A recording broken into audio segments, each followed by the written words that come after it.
Hello, my friends.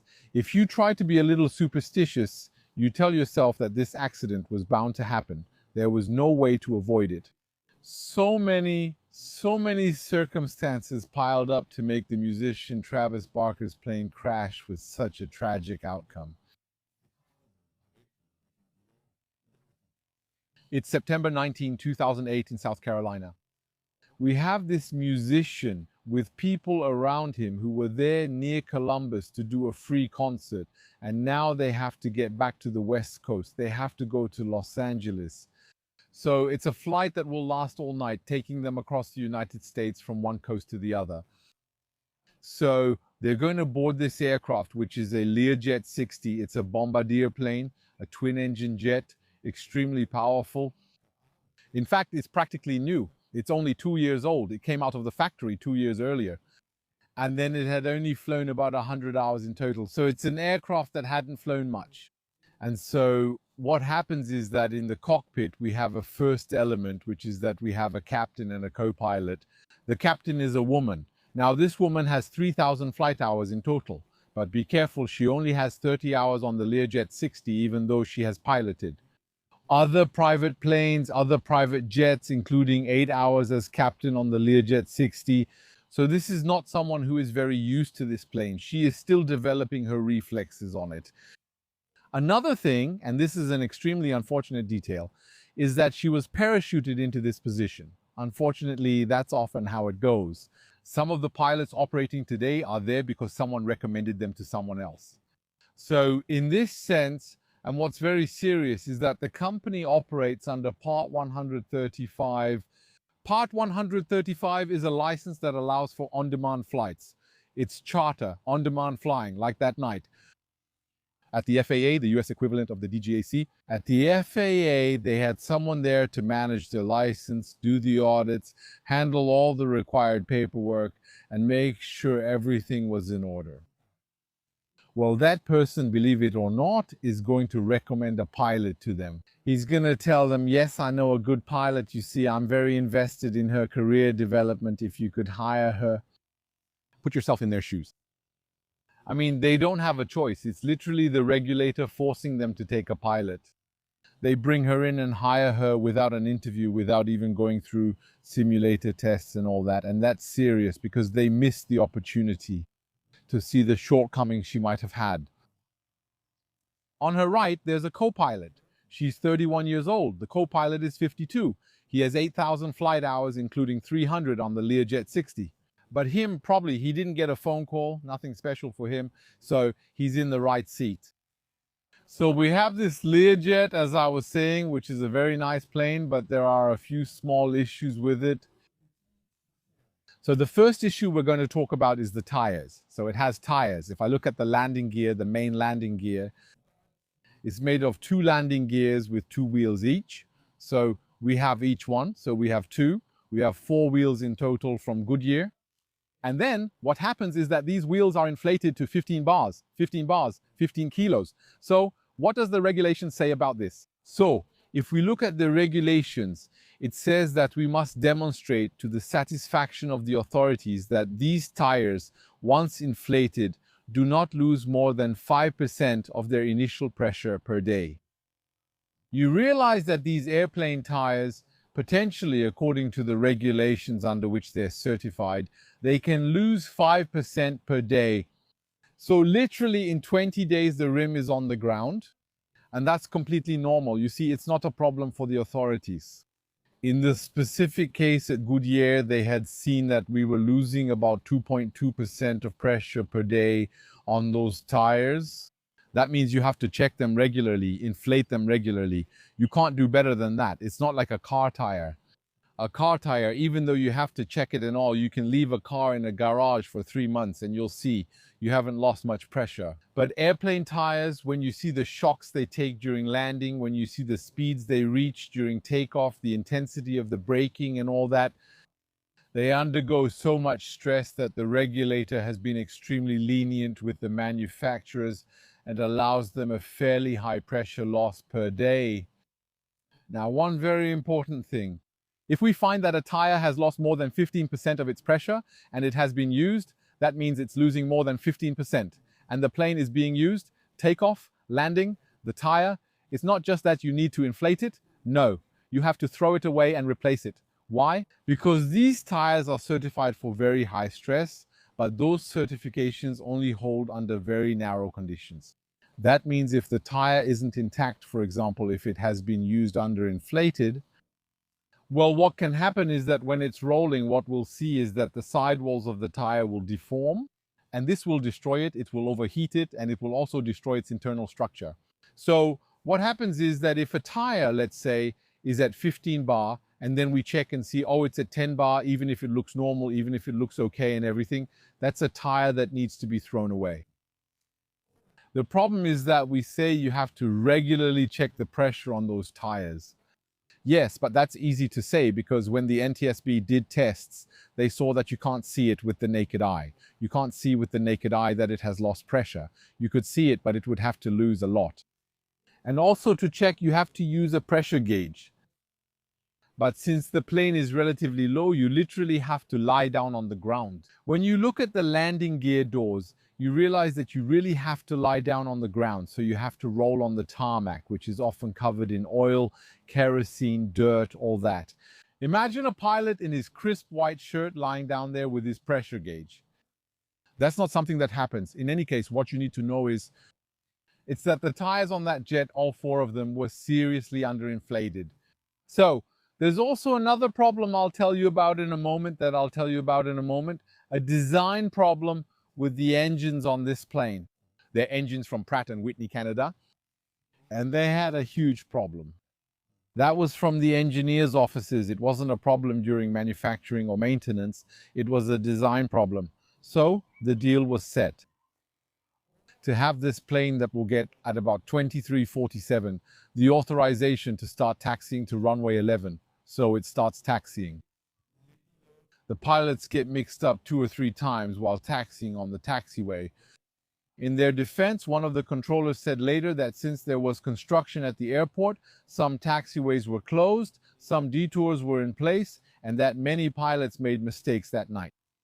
But there is also another factor to consider. For example, the captain and to some extent the co-pilot had taken sleeping pills. So there were traces of sleeping pills which can slightly reduce or impair reflexes. So as I was saying, start taxiing, and then around 11:55 p.m. he lines up on runway 11.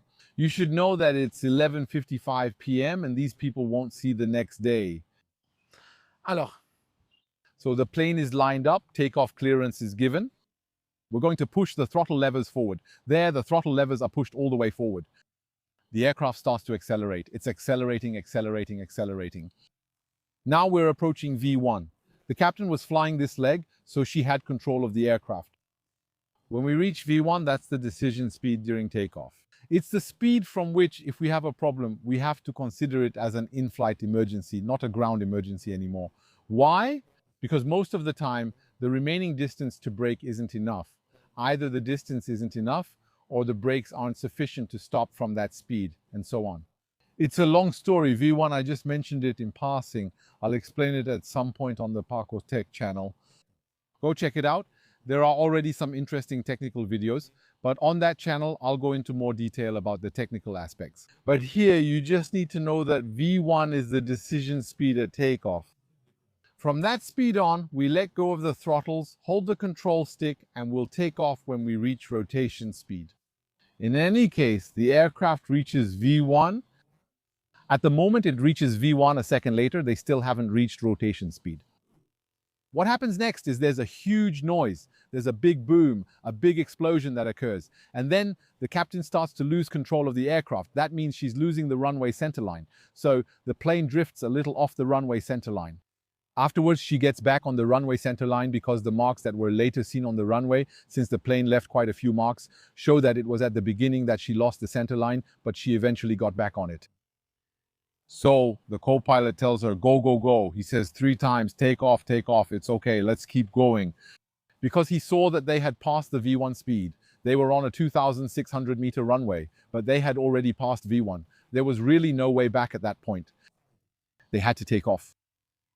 What happened? Actually, what happened is that at one point, all four tires of the aircraft blew out. That means that practically at the same moment, all four tires exploded. So what happened is that pieces of rubber were thrown to the right and to the left. There were also some problems under the aircraft in the sense that the hydraulic lines that carry pressurized fluid to the brakes were partly destroyed. And then what was destroyed, and this will play a role in what I'm going to tell you next, was a switch. There's a small switch located at the main landing gear, which allows the aircraft system to know whether it's on the ground or in flight. There are a lot of systems in the plane that need this information. Is it 0 or 1? Am I in flight or am I on the ground? Many things differ. Some are allowed on the ground but not in flight, and the reverse. So what happens is that it's very important to have this information. Now that switch, what it measures, was also broken. So the plane systems thought they were in flight. So this detail is important. So the captain says go, like a questioning go. Are we going? The plane is still accelerating. We're now at V1 plus 10. At this point, just pull the stick with 2 fingers and it lifts off. So she's not too sure of herself. And then she says, no, we're not going. I'm not going. And what she does is she takes the throttle levers, pulls them back, and starts to brake. Now, several problems are going to arise. The first problem is that since the hydraulic brake lines are destroyed, the braking isn't effective. That's the first reason. Second reason, the tires, since they've burst, the plane is rolling on the rims. So from the passenger's perspective, for example, they saw sparks. The guy in the control tower also saw sparks. It was the rims that were directly rolling on the tarmac. So what happens is that there was no way to brake like this. It doesn't have enough friction. The brake isn't working. Here's what she's doing again. There are the throttle levers which control the engines, and above them are 2 small levers that control the thrust reversers. She grabs the thrust reversers and pulls them back all the way. That's good. That's what needs to be done. Yes, but there was a design flaw on the Learjet 60. And these design flaws, my friends, it's true that it's pretty awful because it feels like we're going backwards in history. Why? Because these are problems that ignore lessons that were learned 20, 30, 40 years earlier at the cost of many lives. And then suddenly it feels like a new generation of engineers or designers comes along who have no sense of history, who don't know why we do things a certain way. And then they say to themselves, oh, well, I can do it differently. I have a simpler way. Yes, but we haven't done it that way since the 1970s for a reason. But they don't know that. So we're doomed to make bad decisions, have accidents, and relearn what we already knew. So that's what they're going to do. At Pratt & Whitney, the following was said: go check the deployment logic of the thrust reversers. And there's something that's really dangerous in flight, something we want to avoid at all costs, and that's having thrust reversers deploy in flight, because that can destabilize a plane and cause damage. It seems they had issues, which is my impression from covering the Taram case on this channel. So what manufacturers generally did is, if it's ever detected that the plane is in flight and a thrust reverser is deployed, well, what we're going to do is we're going to choke, we're going to throttle down the engine in question, we're going to reduce the thrust of that engine to prevent it from producing reverse thrust. Generally, how does it work? There are doors that open or something similar that will push, that will take the air coming out of the engine and direct it forward. So at Pratt & Whitney, for this aircraft, what did they decide to do? The thinking was, if ever there's a problem, there's something in the system that says, wait, this doesn't make sense. For example, if we're in flight and the thrust reverser doors are open, what we'll do is close them. We'll send a signal to close the thrust reverser doors. So we'll just snap them shut, okay? Now, here's the problem. They didn't think about the power. They only thought about closing the thrust reverser doors. The whole issue of power and everything, they didn't even imagine that. But in aviation, you always have to be one step ahead of fate. You always have to imagine the unimaginable. You always have to think, what happens if? They didn't have that attitude. So when the captain grabs the little levers and pulls them all the way back, what will happen? Well, this is what happens. At first, the system starts to deploy the thrust reversers. then the damage continues under the plane, with the tires spinning and throwing out pieces of hard rubber. What happens is that this switch is destroyed. The plane suddenly thinks it's in flight. What does the system do? Warning, we're in flight, close the open thrust reverser door. So they're going to close it. It doesn't do anything about the power. So what's going to happen is that the power will keep going. That means the thrust reverser doors are now closed and the engine is pushing straight ahead, not in reverse. The N1 on the Learjet 60 goes up to 85 when we're in reverse mode. 85%. Actually, it's based on speed. If you want, it takes the speed information from the air data computer and it will determine this. Above 100 knots, I go full throttle. I give it all I've got. I add power, not really full, but up to 85% N1. And then, as soon as we go below 100, I start to reduce gently, linearly, until we get to, if we're at 40 knots or something like that, the power drops to about 50%, okay? Just to give you an idea, 50% N1. So what the crew doesn't realize, what they don't understand, is why the plane isn't slowing down. Because the plane keeps accelerating down the runway. And in fact, she's pushing the reversers all the way. And it's accelerating, the speed is increasing. There was no alarm or anything. The only way for her to see, but it wasn't very obvious in all the commotion, is that normally when the thrust reverser doors open, there are usually 2 green lights that come on. And actually those 2 lights weren't on. It's just that little detail that makes all the difference. If she had looked above her screen where the N1 is, she should have seen, or she could have seen, I don't think she should have, but rather she could have seen that the reversers weren't open. But you see what I mean? That's just too tricky. You can't calculate it or think about it while you're speeding like that at night at nearly 300 kilometers per hour. So the plane is accelerating. And what the co-pilot does is he grabs the radio and contacts the control tower. He tells them, listen, we're going off the runway, we're going off, send the firefighters. Because he knows, he sees it, he knows it's over. So the plane goes off the runway, it crosses an empty field at the end of the runway, then it goes through a barrier and onto a road. That road is a kind of highway with 5 lanes, and it actually crosses all 5 lanes. Fortunately, it didn't hit any vehicles. So it crosses, it was late, so there was less traffic, so it crosses all 5 lanes, and then there's an embankment. Now the embankment rises at more than 30 degrees, and there it's going to be an obstacle. Unfortunately, that's going to be an obstacle, and the plane is going to hit it. So what happens is that inside the cabin, we had 4 passengers, so there are 6 people in total. So the captain, the co-pilot, and then we have 4 passengers. The seats, as they were arranged, some seats were facing forward in the direction of travel, and 2 seats were facing backward. So what happens is that the people who are sitting facing backward, when it hits, they are pushed against their seat backs very abruptly, you see, but they are not thrown, they are not tossed, especially since they were wearing their seat belts. Those who were toward the front, they took the full impact, of course, but they weren't wearing their seat belts. So they were thrown up into the air. So what happens is that you have to know that in private jets, and this is something we see very often during accidents, one of the luxuries for clients is not wearing a seatbelt. So they usually travel without a seatbelt, even during takeoff and landing, because they think, you know, I've freed myself from part 121, from the flight attendant who comes to check. Here, I pay, I'm the one in charge on board. And at that moment, they don't wear a seatbelt. But very often, when there's an accident, they end up being thrown around. So, as I was saying, these 2 who weren't wearing their seatbelts were thrown, they hit the ceiling of the plane, and then they fall. They died, it's over. For them, the story ends there. After that, what happens is that the 2 guys who were sitting in the back, well, suddenly they realize it's a disaster. The plane catches fire right away.